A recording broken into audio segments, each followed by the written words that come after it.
Hello, mouse years. Wow, it's not mouse years, it's mouse ears. So, I'm so sorry. It's been a week. Keep it rolling. Keep it Howdy to the rolling. mouse ears universe, people. As we can all tell, it is podcast day, night, whatever we want to talk about. Thanks for joining us on another episode for your go-to source of all things travel, but mostly Disney, sponsored by the lovely Fairy Tale Journeys Travel. Whether you're a first-time visitor or a pro at the parks, we're here to bring you the latest news, insider secrets, fun stories from the happiest and most magical places on Earth. Make sure you give us that like, give us a follow on whatever platform you may be listening to or watching us on. And don't forget to check out the mouseearsblog.com, where we dive even deeper into Disney trips, tip, and all of the park magic in one. Apparently, I can't talk today. This is great. Now get ready to geek out as we take an epic journey into the Wizarding World, the Ministry of Magic, and the Dark Universe. And that magical journey starts right now.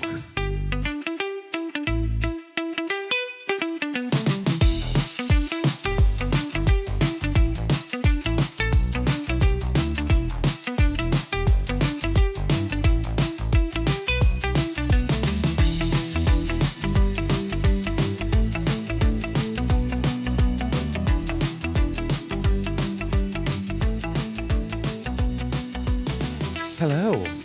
If you just saw that intro, you know what a mess this episode's going to be, for me at least. My name's Kelton. I'm one of your hosts. I am back from a week off. It was a long week indeed, but it's Thursday nights for us. I'm happy to be here with you guys. I've got three great people with me as well. Hello to Brooks. Hello, Brooks. Heidi ho, neighbors. We are all finally back. We're all back. It's great. Tremendous. Stupendous. Absolutely Phenomenal. fantastic. And of course, we've got Jenny up there as well. Jenny, hello. Welcome. Hi, it's good to have everyone together. Yes, It's been so long. the star of the stage. Oh, yes. Thank you. It was fun. That It was was a fun. whole thumper reaction right I know. there. I know. I have to. Yeah, I And have okay, to be we a will. little bit humble about this. There you go. And we also have Steph with us as well. Hello, Steph. Everyone in the Mouse Ears universe. Mouse ears, not ears, yeah. Anyway, as you guys The know, we MEU. are. The MEU. We're getting ready to dive in yet again to another great episode talking about the Wizarding World, Ministry of Magic. It might be a rough episode for me, and Dark Universe. However, before we dive in, we're taking it on over to the man of trivia himself. It will be the most accurate trivia question this month. Brooks, take it away with our trivia. Why, thank you, Kelton. This trivia question is brought to you by Fairy Tale Journeys Travel. Next time you want to book a Disney cruise, let the agents of Fairy Tale Journeys Travel take care of all the details for a stress-free experience at no additional cost to you. When you book with them, not only do you get expert advice, but you can also receive up to $1,000 of onboard credit. This offer is only exclusive to bookings made with Fairy Tale Journeys Travel. So contact them today and let them know that the podcast sent you. And we hope you enjoy a magical Disney cruise getaway. Now, tonight's trivia question. We're going to head to the Wizarding World, not of Waverly Place, but the Ministry of Magic. Today's trivia question is, why did the Ministry of Magic use paper airplanes to send messages instead of owls? Stay tuned to the end of the episode to find out. And now back to the epic man himself, Kelton. Thank you, Brooks. That was a great trivia question, if you ask me. Yeah, Anyway, I did we're going ask to move you. on. Yeah. We're going to move on. Don't ask. It's okay. We're just going to move on. So I know you guys are excited. We're Moving breaking right down along. the Ministry of Magic portion, or I should say land, and the Dark Universe land of Epic Universe for our third episode of Epic Month. for the podcast. Here we go. Get ready to geek out. Universal Orlando is about to get even more epic with Epic Universe. They are adding 2 sensational lands, the Ministry of Magic and the Wizarding World, and the spine-tingling Dark Universe. Tickles your spine. Think of that one. In this fun 1 hour, let's hope it's going to be 1 hour, right? Well, in this great We'll see. episode, we're going to unpack everything we know about these 2 other lands for Epic Universe. And at least we have 2 people who have actually been and got to experience the lands as well. So we will also hear from Steph and Jenny on that side. So I think it's time, whether you're a Harry Potter theme park fan or a monster movie buff, buckle up those seatbelts, pull down your lap bars, pull on the seatbelts to make sure that you are secured for a magical, monster-filled ride. Make sure your hands are inside the vehicle at all times. Pull the yellow strap. Yellow strap, hands up. And here we go. We're going to start with the Wizarding World of Harry Potter 4 Ministry of Magic. Jen, take us away, because you not only got to experience this attraction, the land, but you got a picture with Joey Fatone himself when you were in the attraction. You were a friend. Did. Jen was actually a friend. It was Joey and Fatone and friends.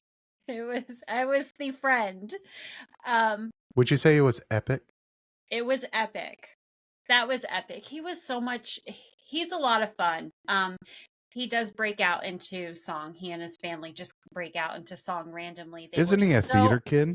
Our people. Mm-hmm. Our people. Is he still on Broadway and Juliet? I don't know. Did not ask him. Did not ask him that. I'm just gonna say none of us have got autographs sent to our house, so I'm not sure what you were doing in line the entire time. I was trying to be respectful of him being with his family, and some of my Disney training kind of kicked in with that, because if you have worked at theme parks, you do not make a fuss over the celebrities that are there. I feel like he should be like the unofficial mascot or spokesperson for Epic Universe, because I've seen he's been there a lot. Yes. He has. Yeah, he definitely knew his way around. He shared some tips with us. He was great, but hold on. Y'all, Joey Fatone gave us tips. Tips from Joey Fatone himself. Each tip that you give that came from him, we need to have that highlighted as a Joey tip. A Joey tip. A JT, Joey tip. Yeah, can't say GT. Okay. When we went to Epic, I was talking with Steph, and we were on our way there, and I'm like, I love Harry Potter. I'm a huge Harry Potter fan, and I was so excited about this land, and I was so excited especially about Battle at the Ministry. Like I just could not wait for this. When I got there, I was a little bit confused. Like, I understand traveling via the Flu network, but you're in 1920s Paris, which they did an incredible job of recreating. It is beautiful. It is one of the smaller lands. I know last week we talked about some of the lands are much bigger than others. This one's pretty compact. It's a bit more open, but it's still a smaller land than what Nintendo was. It's beautiful. They did a really good job recreating a 1920s Paris, which, it goes with everything in the park, that they just did an outstanding job. But somehow you get 1990s Ministry in London, and there's a little bit of a disconnect there. So I just want to put that out there. It feels a little odd because it's like the Flu is taking you to London, but ahead 70 years, 80 years. So kind of like a time travel thing. I don't know. Pro tip, not a Joey tip. This is a Jenny tip. Before you go and visit that area, you need to watch Harry Potter number 5, which is Order of the Phoenix? Order of the Yes. Phoenix. You need to watch Order of the Phoenix. And you need to watch the first beasts. The whatever creatures and beasts, magical beasts. I'm sorry, my brain is just fried. It's going to be one of Fantastic those. Beasts and Beasts and where Where you You find them. Fantastic Beast. You need to watch the first one of that. And just trust me, when you get there and you experience all this, you will completely understand why I'm saying that. If you don't do anything else, watch those two. Twist my arm. So I know it was great. Threaten And if me you've with a read good the time. books, you'll Yes. really So like it. read the books, then watch the movies, then go. Yes. Yeah, Oh, let's do even that. better. Homework. There's your homework, but it's a pro tip. So I'm going to get right into it with the battle at the ministry. First of all, you travel via Flu, the Metro Flu network, which is just incredible. That is so much fun. So much fun. The green light, the smoke, it really feels like you're moving through. The theming of that is just fantastic. Now, do your clothes smell of smoke as you're They traveling do through the not. flu? Ooh, They that do is not. magical. It is very magical. So if you're not familiar with the wizarding world, the Flu is the big giant chimney, and there's Flu powder, and that's how they travel from one place to another. So they just throw it in there. There's a green light, and you're wherever you need to be. So guests travel from Paris to the British Ministry of Magic, which is London, for the trial of Dolores Umbridge.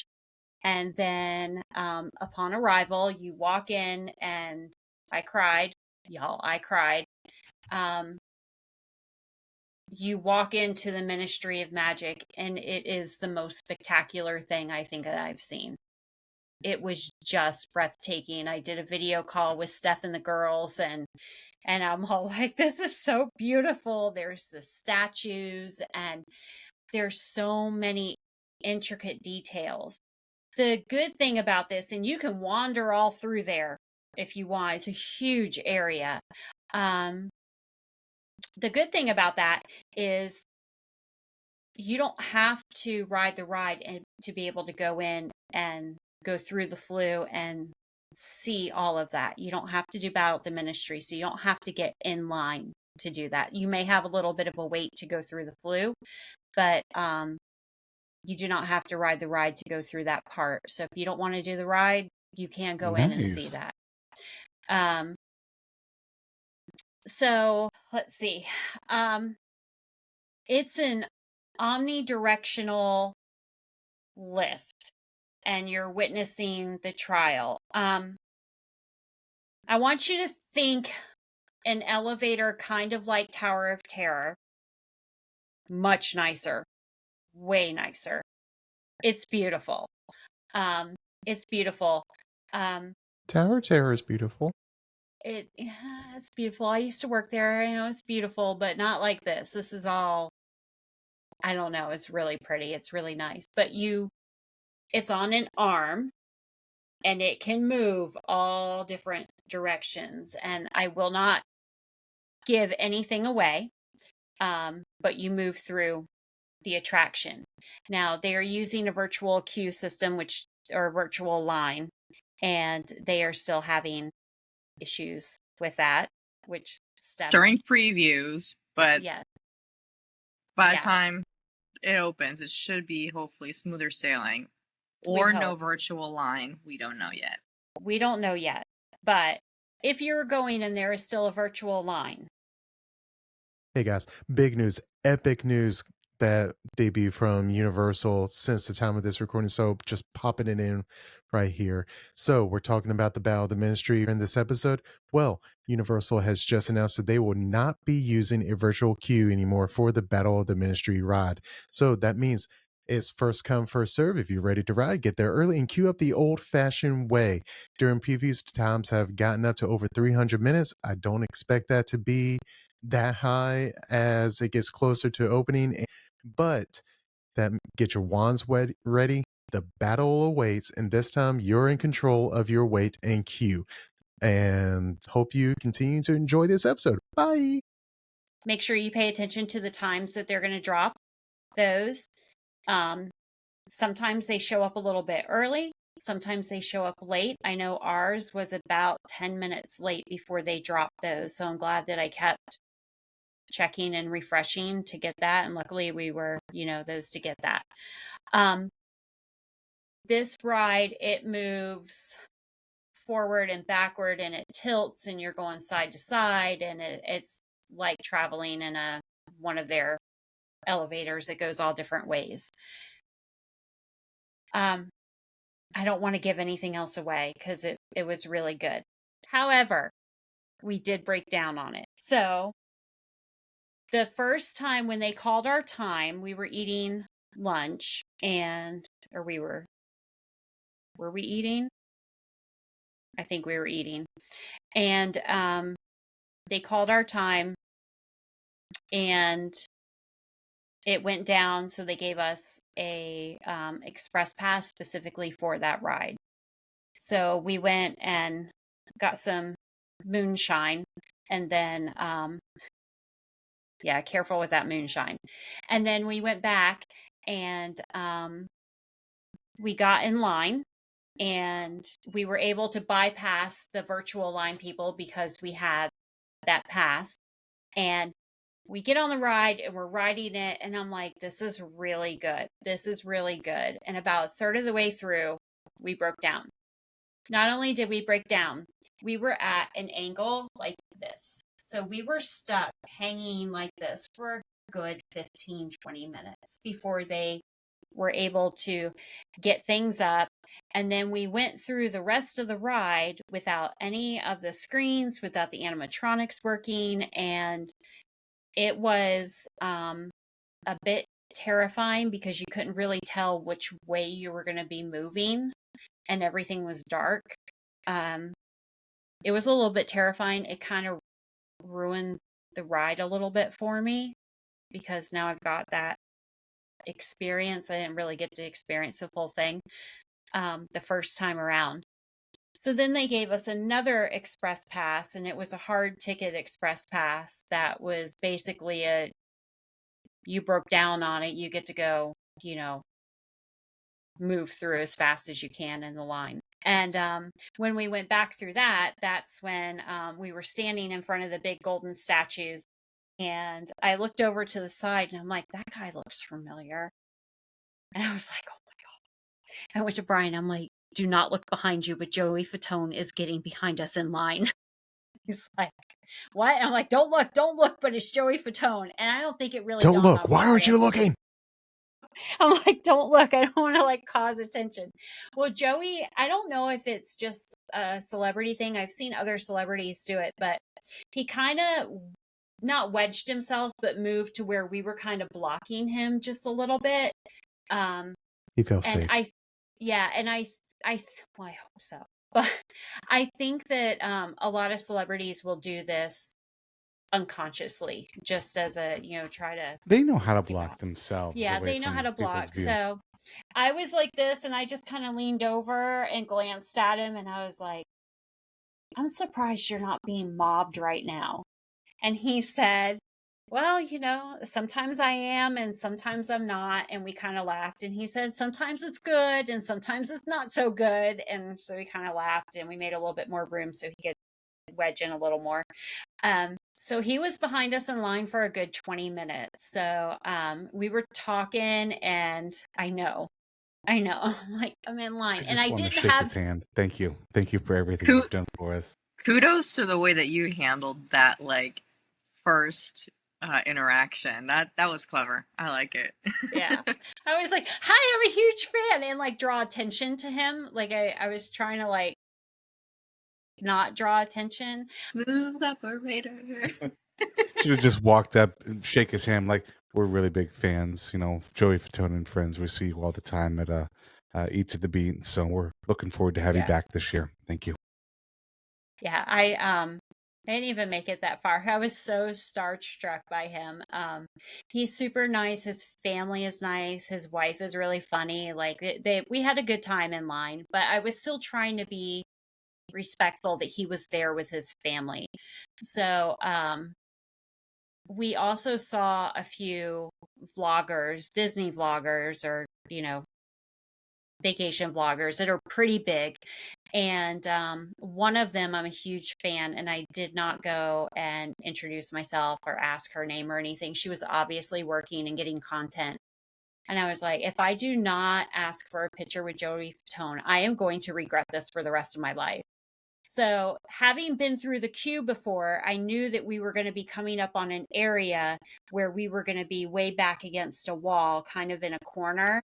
So I waited until we got to that area and I said, "Can I get my picture with you?" And he's like, "Oh, yeah, sure, absolutely." And he was so sweet about it.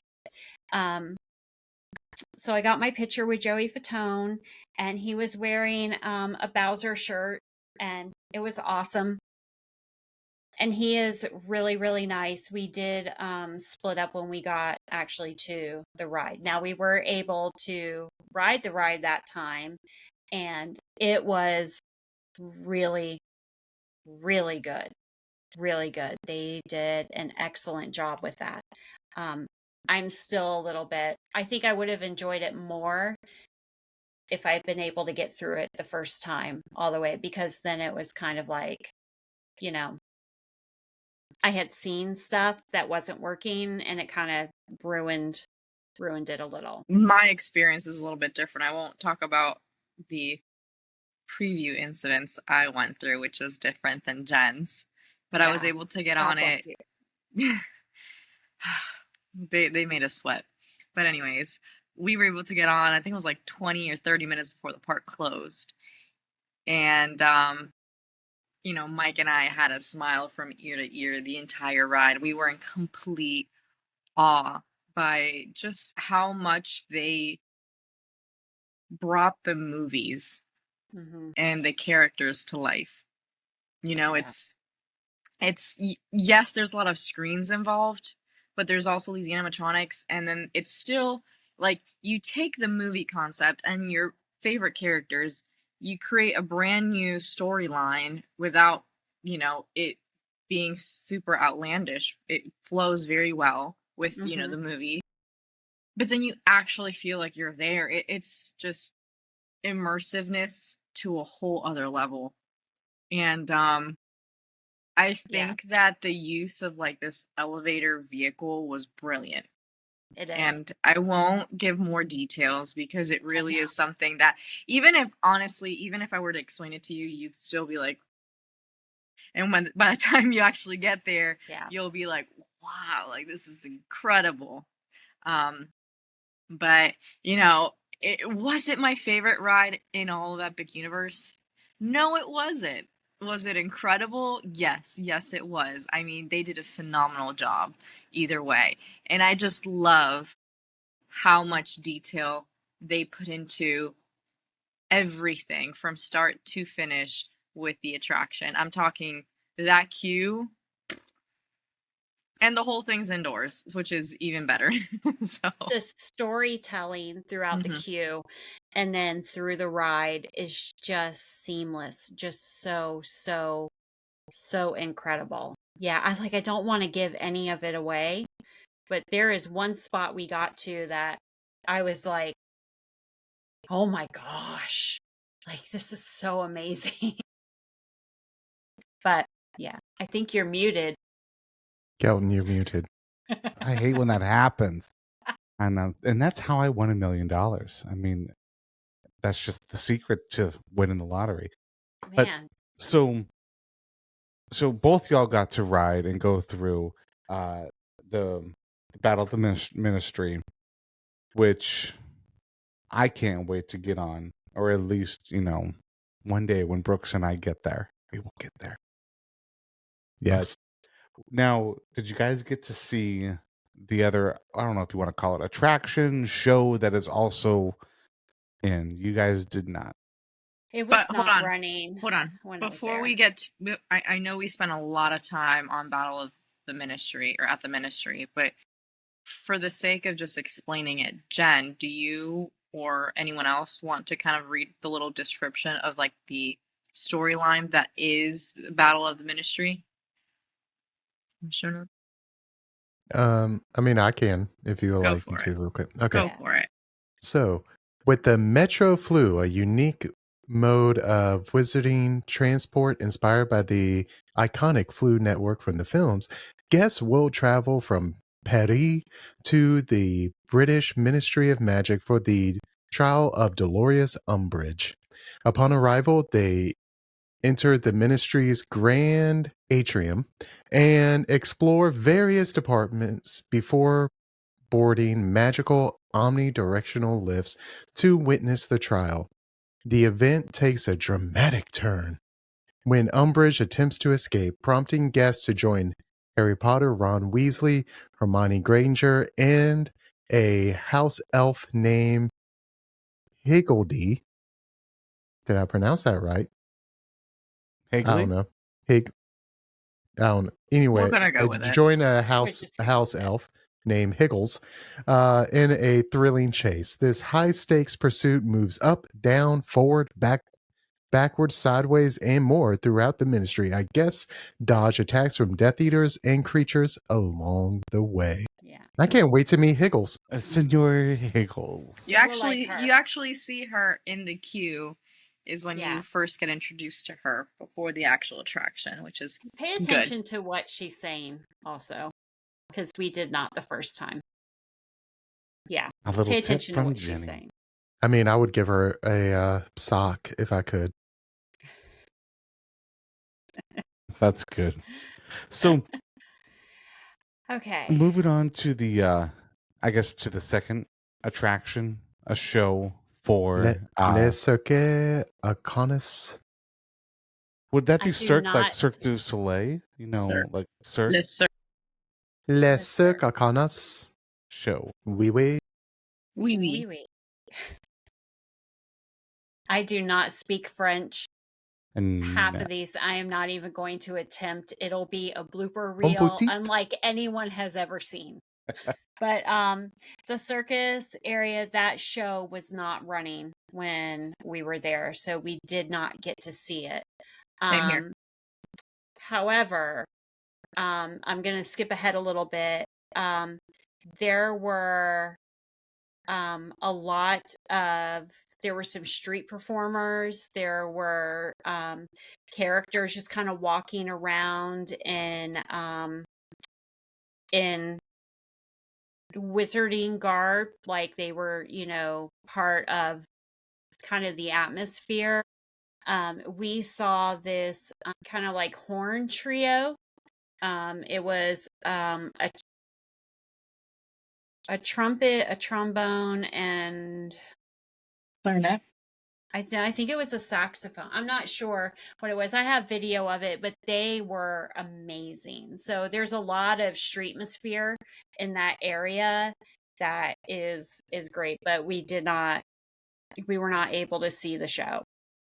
So and I can read a little bit about that. It's Step into the Big Top for a live stage show inspired by the circus featured in Fantastic Beast. The Crimes of Grindelwald. Prepare to be dazzled by live performers and aerialists, stunning puppetry, brilliant special effects, and fantastic beasts like never before. The show centers around Ringmaster Skender. Is that his name? Who has stolen Newt Scamanders. Newt Scamanders. Gosh, suitcase. Home to creatures like the Demiguise. Demiguise. I don't even know that. Deericall and the Moon Calves. not to be mistaken like a Demogorgon. Yes. Exactly. Not a Demogorgon. Definitely not. In a desperate bid to Though I've seen restore Stranger the Things. failing circus to its former glory, and it's up to Gwendolyn to rescue these creatures before they fall into Skinder's greedy clutches. So it sounds amazing. If it's like anything else in that park, it's going to be great. I was just not able to see it because it was not running. That one's based on the second Mhm. Fantastic Beasts and Where to Find Them, if anyone's curious. Yeah, Mainly. just watch the whole series, people. Read the Really. books. Read the books. But you know what? This is one of those things. Everybody got to go. It was all dress rehearsals or Mhm. technical rehearsals. Nothing we can do at that point. Yeah. Yeah, we'll get there. It'll happen. So on to here's food a- and shopping.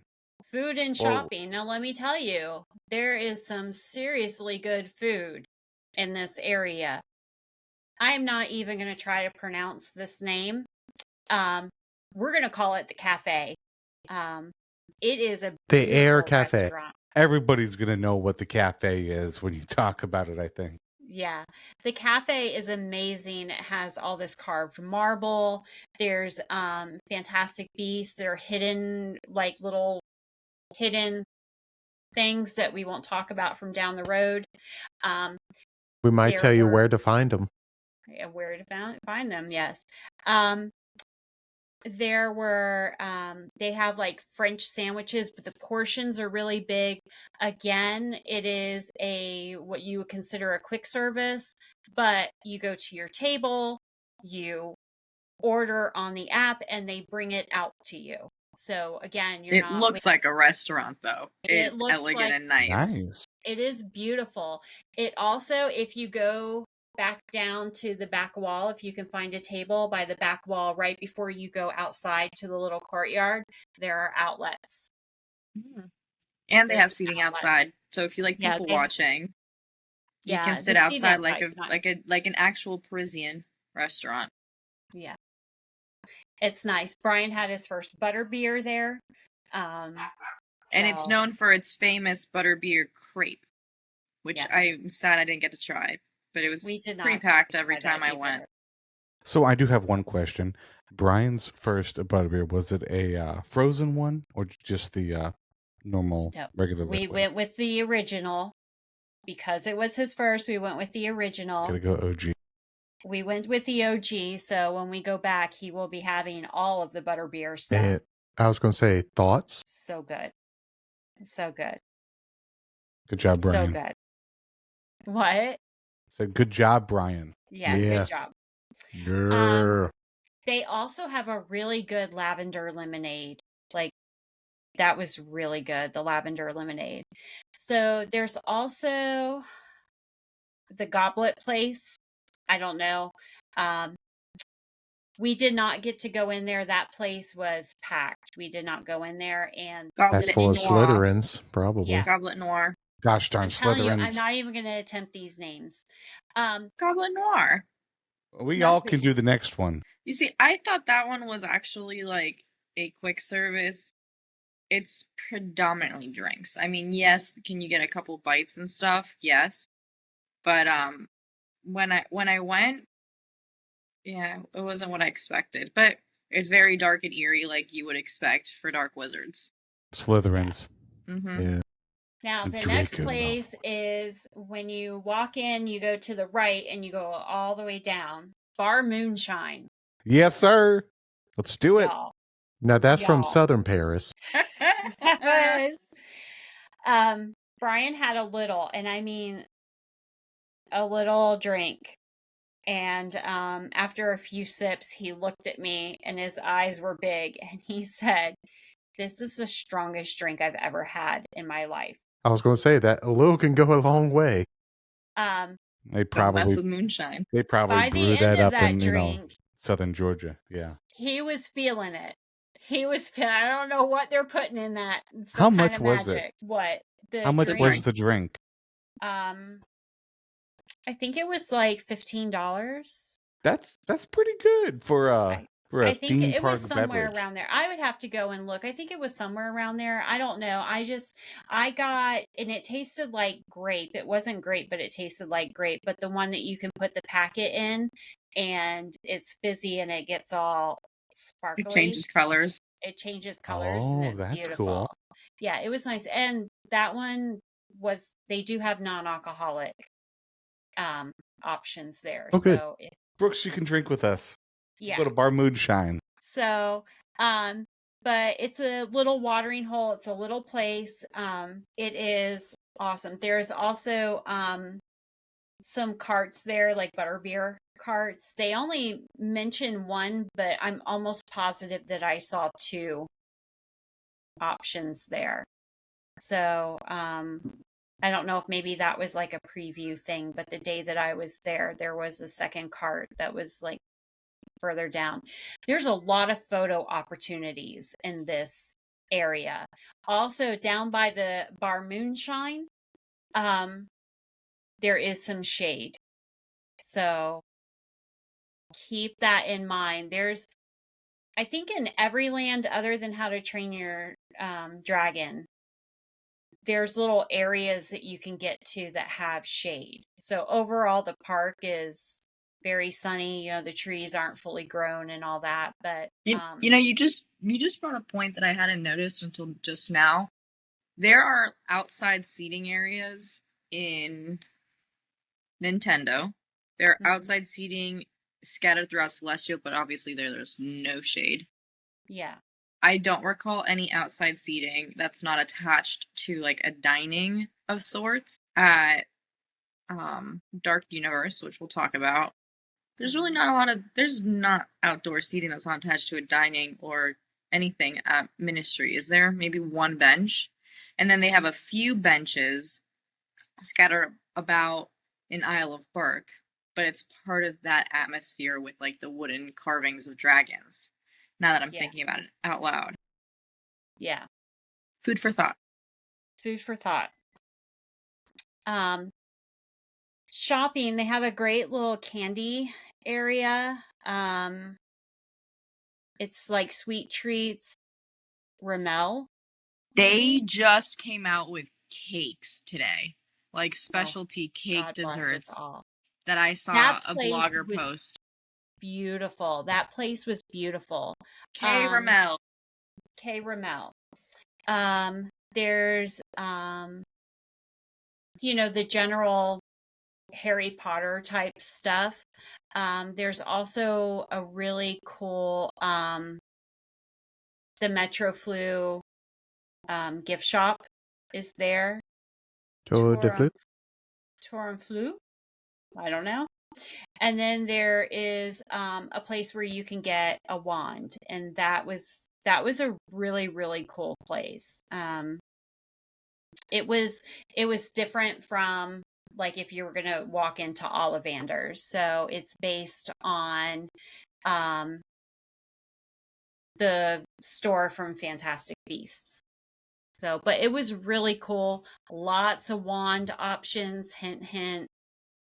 There's also a lot of places to use the wands. Now they are selling the new wands, the new interactive wands there. You can use your old wands, but they are selling the new wands. Pro tip, if you don't want to wait until you get to the park and do the line there to get your wand. When I stayed at Terra Luna, they were actually selling some wands from the Ministry of Magic there. So my bet is that you'll probably find that at Stella Nova and probably Helios too. Yeah. Pro tip, if you don't want to do that line at the park, because there will be lines. There will be lines, but there was a much bigger selection. Like when we walked in, I was like, oh, wow, there's a lot of options. Some fun facts. There are familiar wands displayed all around the portal. So wands that belong to like Harry and Hermione and Newt, Grindelwald. And of course, at the very top is the Elder Wand, which was, owned by both Grindelwald and Dumbledore. It was cool. It's a lot of little hidden things. There's a lot to look at. There's a lot to see. It's not a big land, but it's very immersive. Just like the rest of the park, it's so, so immersive. This zone in Epic Universe also features the tallest buildings ever created for the Wizarding World of Harry Potter. So the Ministry of Magic is actually larger than the tallest building in Diagon Alley at Universal Studios. So, little tidbit there. It's beautifully, beautifully done. Very immersive. I wasn't as impressed with Battle of the Ministry as I had hoped I'd be, but it was still incredible, and I got to meet Joey Fatone there, so yay.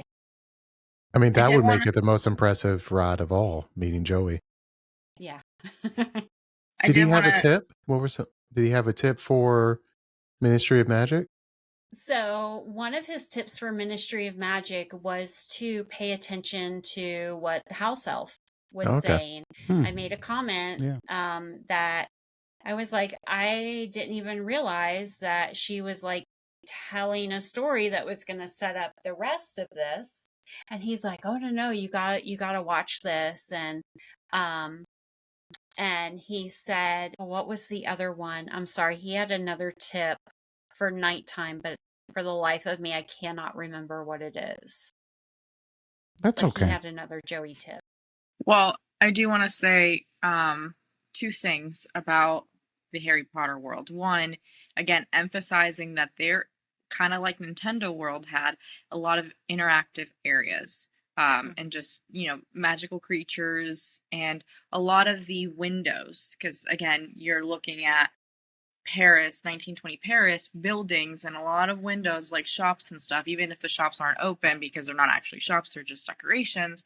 Um, when I was there for the preview, I saw scattered everywhere guests with their wands interacting with different things and all these windows. Whether you were in the main strip or even in the dark, area with Goblet Noir, there's some really cool interactive experiences there that, I feel like people should definitely not overlook because the guests that were interacting and doing such stuff activities, they were fully immersed and they would draw in crowds because people wanted to see what was going on. So definitely, I think that'd be really just a fun thing to do with kids, especially if maybe a kid is afraid of a dark ride because it is a dark ride. Maybe not tall enough or whatever, but this is something they can actually do with you, of course, and enjoy the theming and the land and all the different details that have gone into it to make it, an elevated experience. So that's definitely something I wanted to highlight.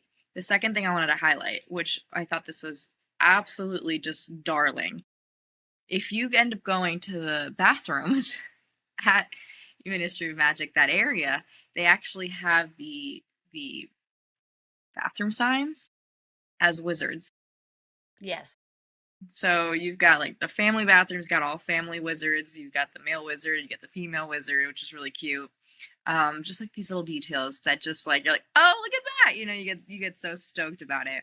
They also, one thing that I also wanted to really highlight, people, Universal did a phenomenal job with including the water bottle refill stations at every land all over, Mhm. in addition to the Coca-Cola machines. They are everywhere. They have so many. You definitely don't feel like you're trying to search for water wherever you go. So there's definitely a lot of places to do that. And very important, especially for any guests that are listening, any travelers that are listening to this podcast and you're going this summer to Epic, you're going to want to stay hydrated. It is hot. Really, it doesn't matter how much shade there is. You're going to have to walk through the sun to get from one land to the next. You're going to need to stay hydrated. So definitely a lot of places to, like, without even looking for them, they'll pop into your Yeah, they'll be there. line of sight. Mm-hmm. Speaking So- of that, sorry, Kelton. No, you're fine. If you are used to going to Islands of Adventure or Universal Studios, you will know that those Coca-Cola cups, the freestyle cups, do not fit in the lockers. You have to dump them out, slide it in sideways, put it in that little tiny locker. All of the lockers at Epic are the big full-size lockers. So think something like Tron. Like you could easily get 2 Loungeflies in there. at least. So also, I want to say for Battle at the Ministry, it is a dark ride and it is on that arm, but don't let that scare you. It is not near as violent as like Forbidden Journey is. So it's a much smoother ride. You're still going to be moving a lot, but it's not that intense. That's not really the intense part of it. So that's all. That's all I had. I loved it. I loved it. Now they've certainly done better, and better every time they built the land. So Yes. no, I think that's a great way to wrap up the Wizarding World of Harry Potter, Ministry of Magic land there at Epic. So let's continue on around that circle there, and we're moving into the old dark universe land. We've got everything, Curse of the Werewolf, Frankenstein. I thought I saw a video or a TikTok of like the Invisible Man was out there too. I mean, they've got you talked about Streetmosphere with the Harry Potter world. Everything seems to have it. So you both also got to experience all the attractions, I wouldn't know call it entertainment, all of Dark Universe as well. Hopefully you didn't have any problems. Who wants to start with some Dark Universe stuff? So I'll take over Dark Universe. Just a quick overview. I know you did a great job right now, Kelton, but I'll read what Brooks put together because it is very good.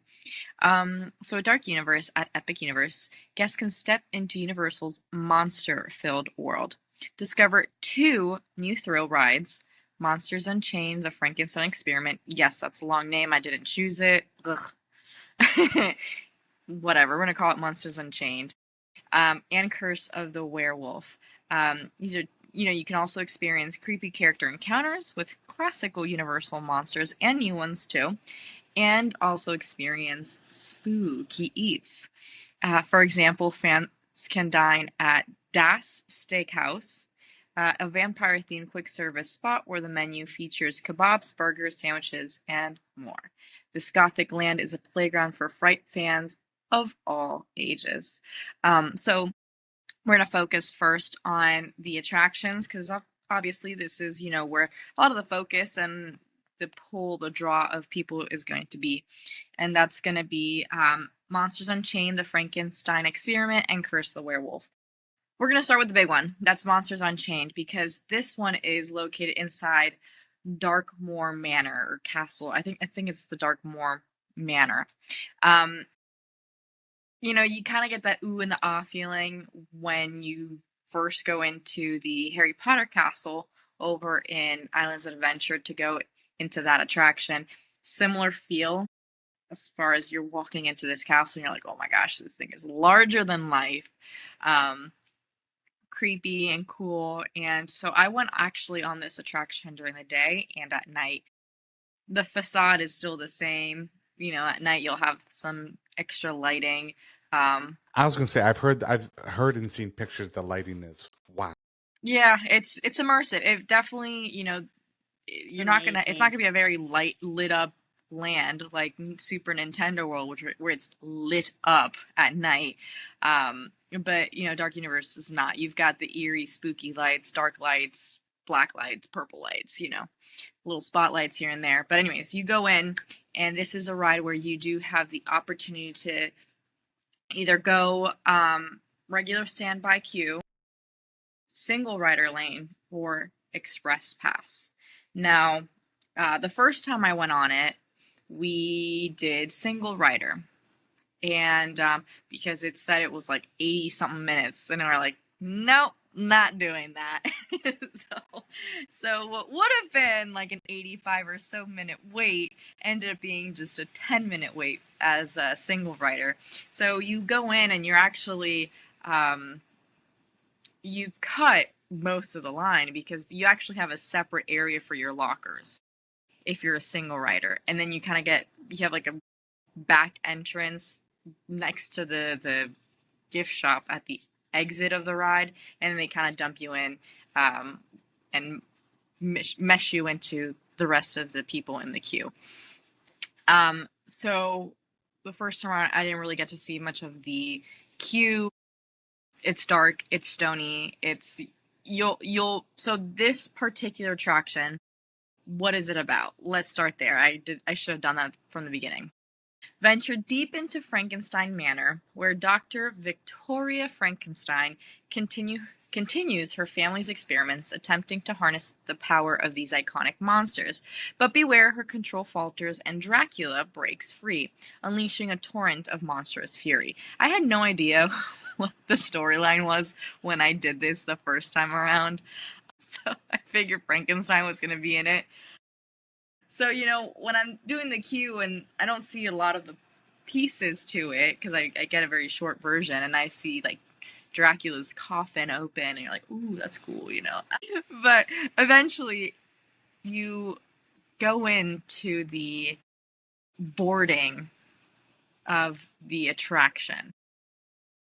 This is, like, this massive room. I'm talking massive. Like, I walk in, and you're just like, I'm inside a mountain. It feels huge.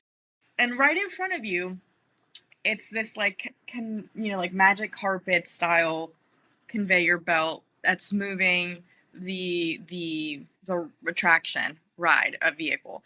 And it's kind of like the Harry Potter ride, what is it? Forbidden Journey. Thank you. Forbidden Journey, where it's, you're sitting and there's like, it's like a box, and you're sitting in there, and there's 4 of you. It's the same kind of system there. And turns out that it is an arm. You are on an arm. Okay? But this is like this massive, massive, massive conveyor belt. And you just see like a bunch of people just lining up, and you just go in, and you're like, well, don't fall when you step on the moving platform. Yeah, your girl might have tripped. You have to walk at an angle. Walk at an angle, people. Don't go straight. Your leg's gonna go that way. So anyways, and I'm going with another group. So, just playing it off. I eventually get on, put on my thing. I'm like, okay, what? Ooh, I don't know what's going to happen. It's literally an arm. The whole thing is just doing this the whole time. And the entire attraction, it's not for kids. In my personal opinion, I do not think this is something for children. They will be freaked out. The creatures and the monsters. It's freaky. Okay. Am I scared? No. But you'll see like zombie no. Don't take your children. But the greatest thing about this attraction, and I mean the greatest thing, is the animatronics. I mean, they knocked it out of the park. The amount of animatronics, the lifelike and life size of these, robots is just unbelievable. Like, there is no screens. I think that's not true. There are screens, but I mean, it's like 80% animatronics and 20% screens. Probably not very accurate. It's more like 70-30. But I mean, it is just mind-blowing how many animatronics are operating, and everything is just focused around these animatronics. You do see the entire arm from the 2 rides next to you, which I didn't like that. I feel like that kind of takes away from the illusion a lot. Like, you literally, at one point I'm like, well, it's a good thing I'm afraid of heights, because I'm looking, I'm like, I was freaking out at one point, because you're pretty high up, and you're doing if you're not watching me, you're gonna be like, what the heck is this girl doing? About? I'm making a lot of hand gestures as if my arm was the actual robotic arm from the attraction, because that's the only way I can describe it. It's just physically showing you. So yes, that's one thing I did not like about this, is that you can actually physically see how the ride operates the entire time, which to me takes away from some of the illusion. At the beginning, you see it a lot more. Once you get like halfway through the attraction, that's when the storyline obviously develops a lot more, and it gets the plot and the thrill kind of amps up. So then you're forced to see other things. And again, I mean, I can't talk highly enough about the animatronics. But I did do it twice. Is that a ride that I would say is a top for me? No. Michael absolutely loved it. It just felt very like different, a different theme and a topic. It felt, not kiddie at all. It's like nostalgic to an extent because of the types of monsters that were utilized. You'll see Frankenstein, you'll see the Wolfman, you'll see Dracula, you'll see Dracula's brides, you'll see Dr. Victoria Frankenstein, you'll see Igor, you'll see, what is it, Gillyman? The underwater one, the green man, you know what I'm talking about? Ooh, whatever, there's another one there. So you'll see all these different, characters, and it's cool. It's different. It feels more adult in its content, very, Halloween Horror Night vibes, But really the point to make about this attraction is to go in and admire the animatronics and that massive conveyor belt where you're going to go and get onto the vehicle. That was crazy.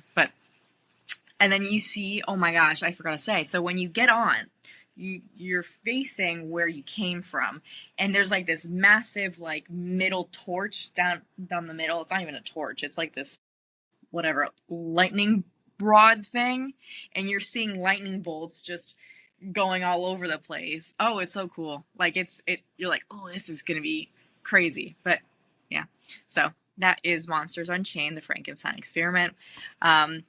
Number 2, Curse of the Werewolf. This one is what I would consider the kiddie ride. I didn't go on it at night. I went on it during the day. It's not scary as far as like an attraction goes. This is like a mini roller coaster. So I had another agent actually reach out to me who saw that I went on it and was curious as to whether or not the spinning of this attraction was like really, intense. So the way that this attraction works is that when you eventually get into your vehicle, and this attraction does have regular standby, express, or single. The entire queue is outdoors. It does get hot. Single queue moves a lot slower on this one. I don't know why, but I don't know. It just does. I think it's just because the loading and unloading is a little bit slower, less vehicles in motion at the time. This one, so when you go on, one vehicle has 2 people in the front and 2 people in the back, but you're both facing outwards. The reason being is when you actually take off in this roller coaster, the actual vehicle you're in does spin with the motion of the coaster. It is not a continuously spinning like a teacup situation. It's just, it goes with the motion of the ride, and it does spin. To an extent, like a Guardians of the Galaxy, how that vehicle can move, but not obviously, but this one does move a little bit more than that one, I would say. I personally don't get sick on rides, so for me, I was totally fine. I did not feel like it was overly nauseating or anything like that. I was in a vehicle with another, like a mom and dad and a young child, and this little boy wasn't scared at all. Honestly, during the day, it was so bright that the portion of the ride when we had the werewolf animatronic kind of like above us, which is just, I didn't even see it. Like literally, I was blinded by the light. So if anything, this would be something for kids to go on during the day, not at night. And I'm assuming at night it might be a little bit creepier. It is not a high intense roller coaster by any means. I would consider a kiddie coaster, not for kids under like 8, unless you like thrill rides, but I still consider it to be just very light in nature. It does have a portion where it goes up and then it swings you back and then it goes off again. But there is no launch. Like there's no heavy launch. Like Hiccup's wing gliders, over in Isle of Berg, that one does have some launches. It's a phenomenal ride, definitely on the faster side. This one is not it's very tame for a coaster, in my personal opinion. It's all right, way too short. Way too short. It's one of those attractions where you're like, I don't want to do a long line because the attraction doesn't merit it because it's short. But again, if you have kids, I would do this one, not Monsters Unchained. That's my opinion, and that's what I will be telling my clients when they decide to go. So, Curse of the Werewolf, check. All right, so there's a lot of different things that you can experience in Dark Universe during the day. It's really not that scary. It's got the eeriness to it because it's all dark and stone, and you got some mist going on. But, you know, talking about kids and what they could possibly do there, well, you do also have the Darkmoor Monster makeup experience. When you first walk in through the portal over to the left-hand side, there will be a little, like, just doorway, really, and there's going to be a gentleman or a woman standing there with, like, a little podium, and it almost looks like there's, like, a restaurant of sort. And it's not. They're taking your name, and then you're going to go in, and it basically resembles like a barber shop. You've got mirrors, and you got a few seats. And I was able to see that there were a couple kids in there getting a makeover experience. You can, you know, turn into Dracula. You can turn into a werewolf. You know, I think it's really cute that they, you know, Frankenstein. I think it's cute that they've incorporated something like this to just kind of keep littles entertained and just have a little bit of fun of it. So that's something that you can do. It is obviously a separate price for that experience, but an experience to consider nonetheless. You also have, as we've talked about in previous lands, a lot of character experiences in Streetmosphere. I think that's one of the best things that Universal has incorporated at Epic Universe is the fact that there are a lot of actors are out and about and interacting with guests for a very unique and elevated experience. I was able to see Igor. I was able to see a random person who was an actor, but I have no idea who he was outside of the Burning Blade Tavern. And Just he like is phenomenal. He's so interactive. he was talking to people, but we were just focused on eating and then getting out and continuing the day. But like, what's just fantastic is just that they're everywhere. Like, truly, you know, you don't have to try hard to find them. Now, how many characters are there going to be once it officially opens when the crowds spike? And previews were busy, but when the crowds spike, how many are there going to be out there? I don't know. You know, we're going to all kind of find out at the same time. But I'll tell you, for previews, they were out all the time. They were just, you're just walking, and then all of a sudden, oh, look, there's, you know, so-and-so or whatever. And people were actually pretty respectful in just like kind of forming a circle around some of the characters or forming like a little bit of a line if they wanted a picture, whatever. But, you know, still something cool and unique, and, you know, every interaction is going to be different. So that's definitely also something that guests can look forward to when exploring Dark Universe. All right, so one of the last things to talk about is the quick service locations. They technically have 3, if you consider the little like kiosk cottage thing a quick service. But the first one that we'll talk about is Das Steakhouse, because as soon as you walk in through the portal, that's going to be on your right hand side, and it's pretty cool. They're actually, you know, there's seating area instead of like you have windows, but it almost looks like it's like a jail of sorts. You know, you've got like the grate embedded in the stone in the facade, so you see the people out, you know, in there eating from the outside, and it just looks eerie and just dark and mysterious. But anyways, Das Steakhouse, that's a very, very popular location. I did not get a chance to eat there. They do have this one dessert that I've seen over and over and over again that is getting great reviews, and it's like lobocoda, and it's like this raspberry, it's like a cake and a raspberry sauce. I wish I would have tried it. I did not get a chance to. I think they also have a burger there, and you might have seen it. They have the the burger bread is black. Like it looks like it's charcoal almost. That one's also getting a lot of Instagram pictures and views and whatnot.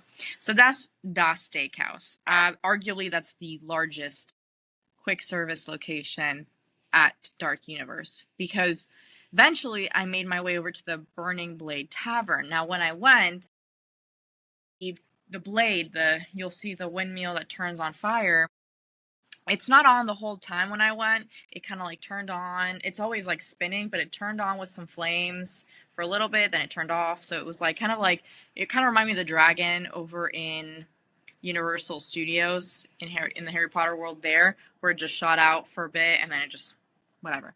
So that's how the Burning Blade Tavern facade looked like for me. And I thought it was going to be like a bigger sit down kind of quick service location, but no. It is You walk, tiny. it is so small. It is dark. It is so dark. It definitely has got like pub vibes. Yes, that's right, pub. P-U-B vibes. There's a little counter, and people are getting a lot of drinks and stuff here naturally, but like we were in line.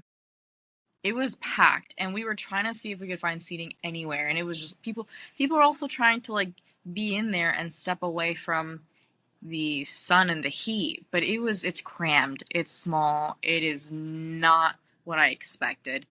But when we were in line, Michael had the brilliant idea, thank God, to do like a mobile order, because we were there for the garlic pretzel bread steak. So good. I cannot believe how good it is. Like, you think it's just going to be bread. No, sir. No, sir. Mm-mm. Don't do yourself that disservice. Try it. It is absolutely delicious, especially with that, like, garlicky butter thing.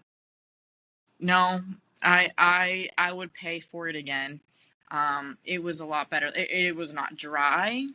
It was not hard.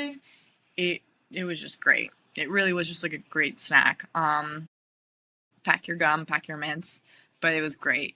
And luckily, so he ordered that, and so when you walk in, I didn't realize this at first, towards the right-hand side, there is a door, and you can go through that door, and they have a pickup window to your left, and then like a few seating areas to your right. So we were able to kind of snag a little table there. He got it from the window. So much quicker than just having stood there in line, and we were in line for a while, and it was just like not moving. So pro tip, if you're just trying to get in, get out, definitely mobile order from Das Steakhouse and try and see if you can weasel your way to the outside portion. It's not big, but you're not going to feel claustrophobic like the inside area felt, if I'm being honest. Yeah, I don't know how great they thought about that space out, because it's going to draw in crowds. It's got great drinks. It really, is. But It's really, it small. is really tiny. Mm-hmm. I have a pro tip that people are probably going to want to know, considering that there's a lot of alcohol that flows in this park. The monster makeup experience. Adults can also do that. It's something that your agent can pre-book. You can prepay for it. However, if you are an adult and you get your makeup done, they will not sell you alcohol in the park. Keep that I did not know that. Keep that in mind. The lady at the front desk told me that. I was asking, some questions, and yeah, they will not sell alcohol to you if you are in the full face makeup. So Probably a smart idea. probably a smart idea, because Yeah. but People can get rowdy. people can get rowdy. Also, you had mentioned the Blade. We were there for, I don't know, maybe about 30 minutes or so, because we were there as the park was kind of winding down. The Blade only caught on fire once the entire time that we were in that area. Like it was just once, and I was like, okay, well maybe it'll be like the dragon and it'll be on a timer. Apparently it was not. I don't know if that's something that's going to change in the future, and maybe they were just getting bugs out. But that was a cool but very Underwhelming. very tiny place. But they did have that character guy there, and he was very entertaining and interacting and talking with people. But also overall, this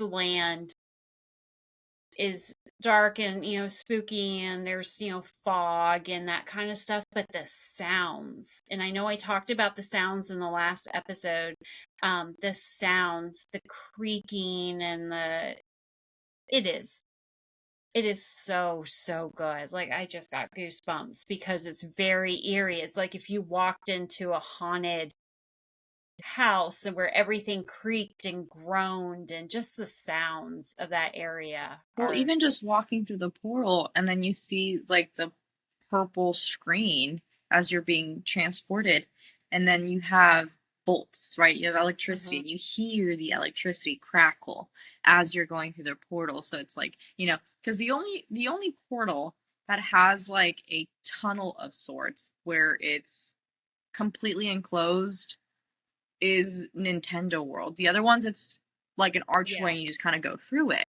yeah. So, but all of them do have a screen, to kind of give you the effect that you're going through this portal with whatever mist. But it was just cool. It's like these little details. You see the purple, but you also see electrical bolts. You're like, we're getting into this dark universe area. But thank you for the pro tip. I honestly didn't know that myself about the makeup and adults, but it makes sense. All right, so moving on to the last quick service location at Dark Universe, and that is the DeLacy's Cottage. We were gonna get some cinnamon roll bites, but we ran out of time. Michael really wanted them. People have been raving about them.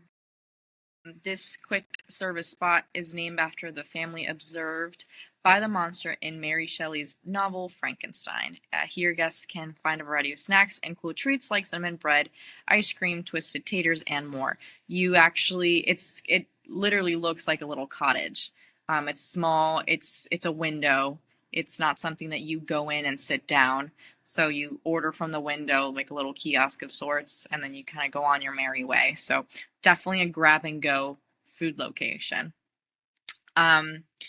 And all right, so that'll lead us into shopping. I'll go through it quick.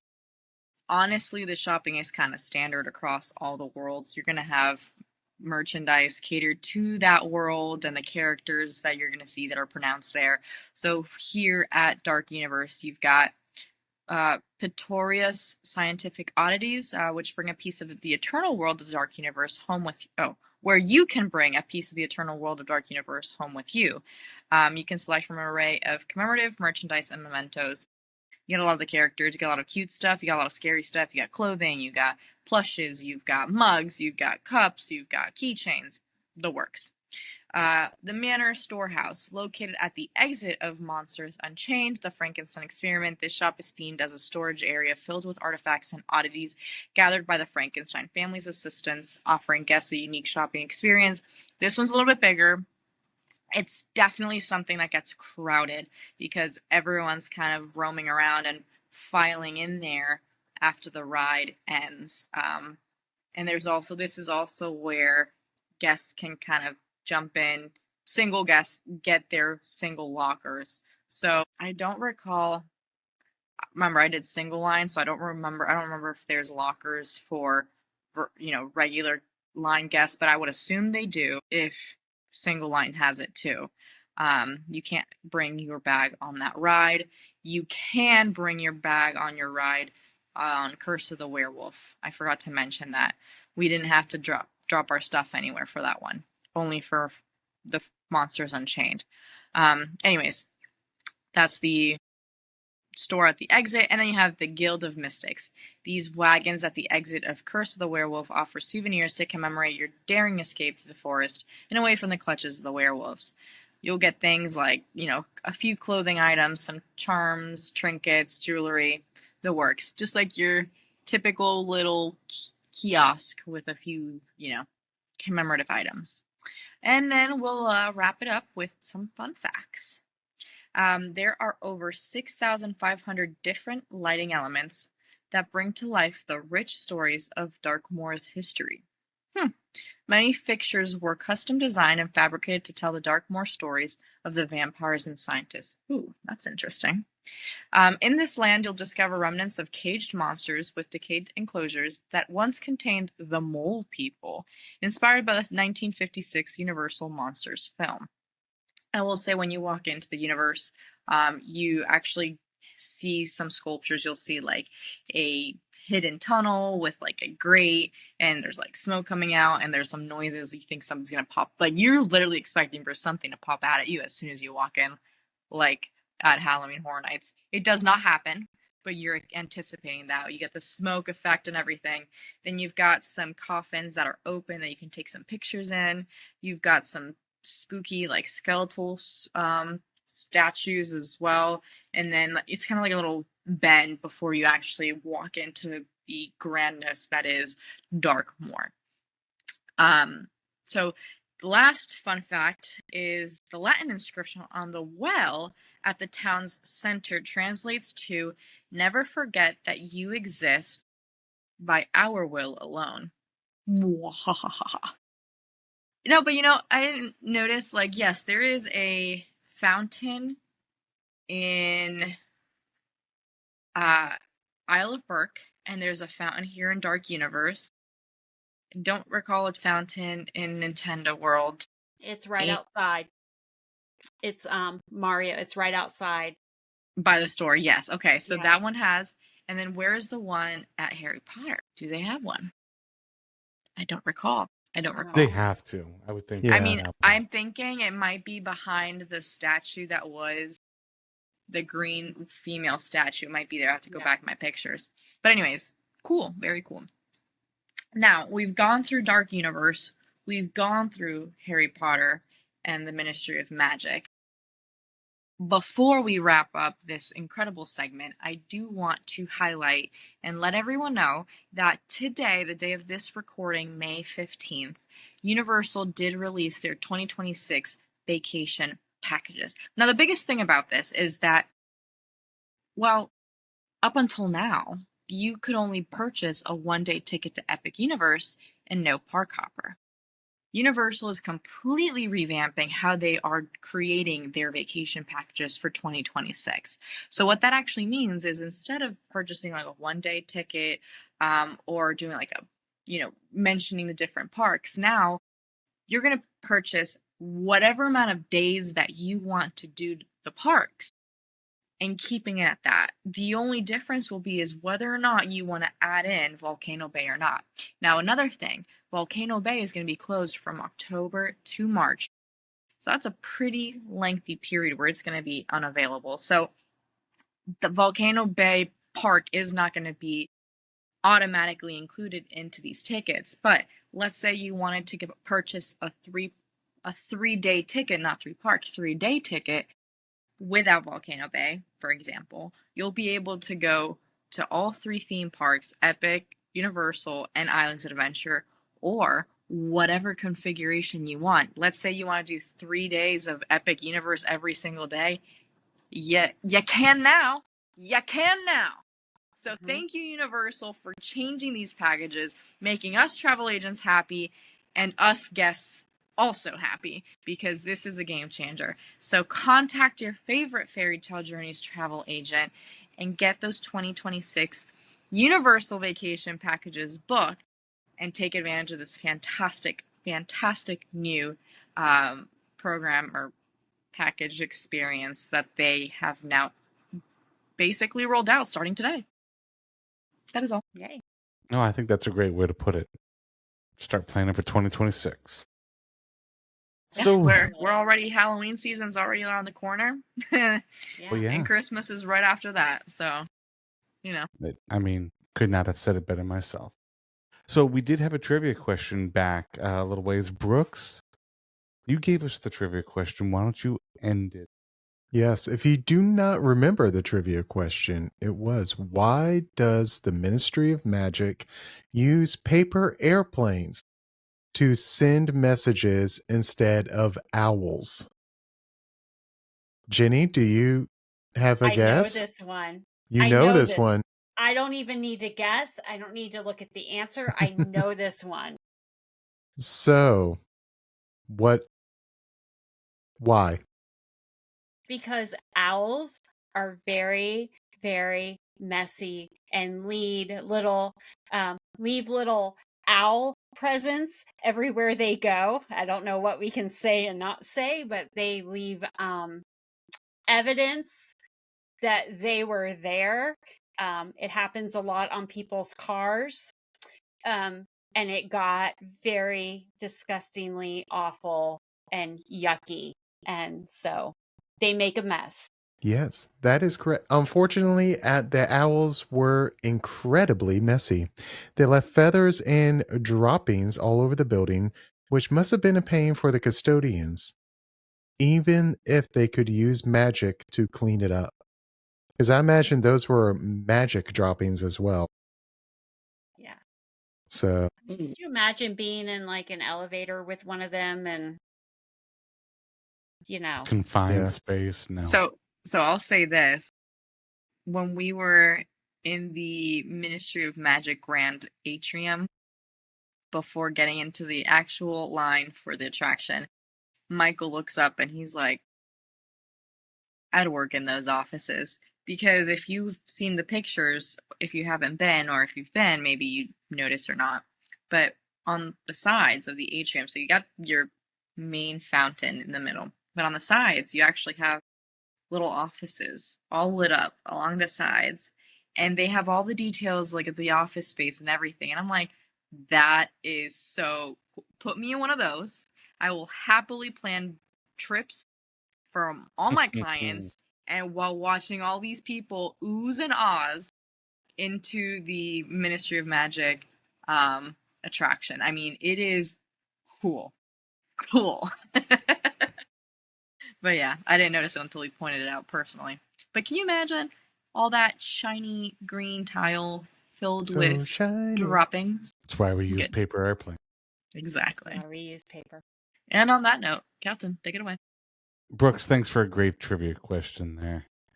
Well, folks, that just about does it for this week's episode of the Mouse Ears podcast. Go ahead, Steph. We didn't thank Tony for being our 100th subscriber. Oh, on that is YouTube. right. Tony shoot. McDaniel. Tony, thank you. On Thank you, today, Tony. May 15th, we are calling it Tony Day in the Mouse Ears podcast. Became our 100th subscriber on YouTube. Yay! Yes. Everyone listening or watching, I will present this. I haven't even talked it out with the rest of my co-hosts, but I feel like they would agree. If you follow us on either Apple, Spotify, Amazon, iHeart, wherever, or YouTube, if you screenshot that you're following us, you will receive a shout out in the episode. So Tony, thank you for being our 100th subscriber. And this is Tony Day on the Mouse Ears podcast. Who is also an FTJ agent. Yay, Tony. Thanks, Tony. Yes. Thank you, Tony. Sorry, Kelton. And don't forget to join the Mouse Ears podcast Facebook discussion group and our Facebook page. You can also follow us on TikTok, X, and Instagram to stay up to date with all things travel, but mostly Disney or Universal in this episode. If you are interested in having a Fairy Tale Journeys agent book your next trip, visit fairytalejourneys.com and let them know the podcast sent you. Lastly, if you enjoy our weekly episodes of the podcast, we'd love for you to leave us a review wherever you listen. Until the next episode, where we will be breaking down a Celestial Park and the 3 new hotels at Universal Studios Epic Universe. Thank you very much. Enjoy the rest of your Tony Day here on the Mouse Ears podcast. We will see you on the next episode. Bye, everybody. Bye, Bye. Tony.